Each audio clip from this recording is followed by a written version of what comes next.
Ladies, good luck. Kamay sa mesa. Nag-survey kami ng 100 Pinoy. The top 6 answers are on the board. Ano ang karaniwang sanhi ng pananakit ng lalamunan? Eliza. Malamig na tubig. Malamig na tubig. Madalas natin naririnig talaga ang malamig na tubig. Survey says... Top answer. Eliza, pass or play? Play. Let's go play. Balik mo na, Sofia. Kurt, ano karaniwang sanhi ng pananakit ng lalamunan? Nanigarilyo. Oh, naninigarilyo. Malamig eh, di ba? Malamig. Ang sabi niya ay paninigarilyo. JP, ano karaniwang sanhi ng pananakit ng lalamunan? Pagkain ng matamis. Hindi nga. Talaga?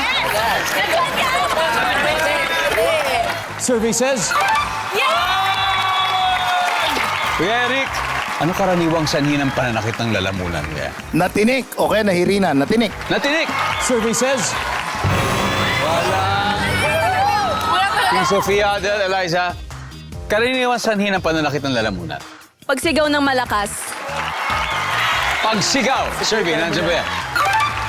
Kurt, karaniwang sanhi ng pananakit ng lalamunan? Kumanta. Kumanta. Di ba? Kasi sa karaoke, di ba? Siyempre, birit na birit Sumobra, tayo. no? Sumobra, yun nga. Nandyan ba ang pagkanta? JB, ano karaniwang sanhi ng pananakit ng lalamunan? Pagwawalwal. Ibig sabihin ng walwal ay pag-inom ng sobrang alak, na sobrang sagad-sagad na nagmumukha ka ng walwal. Parang wala. Parang maoy ba? Maoy! Momo! O kaya mukhang ewan. Diba? Nandiyan ba pagwawalwal?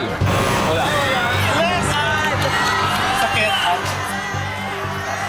Karaniwang sanhi ng pananakit ng lalamunan, JC?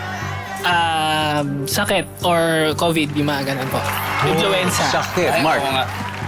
Weather, ganyan. Weather. AJ? Singing sana. Singing. Singing.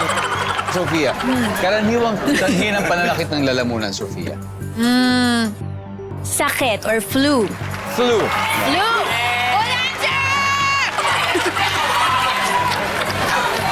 Sabi ni Insan, ano? Meron yan!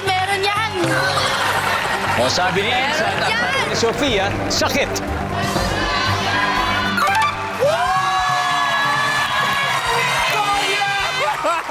Alright, strong start para sa strong-willed Sunshine ng Quezon City. May 81 points ang Team Sofia.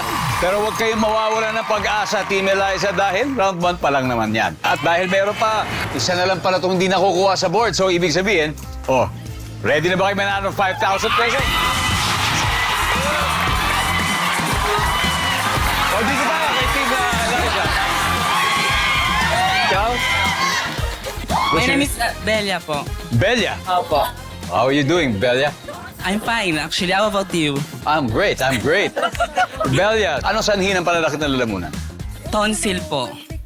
So, baka yung namamagang tonsils, yung may gusto mong sabihin.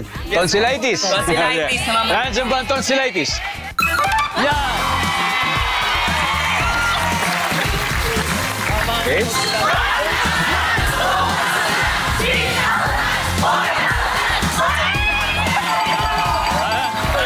Parang namamawis ang kamay natin, ah. Okay ka na ba? Okay.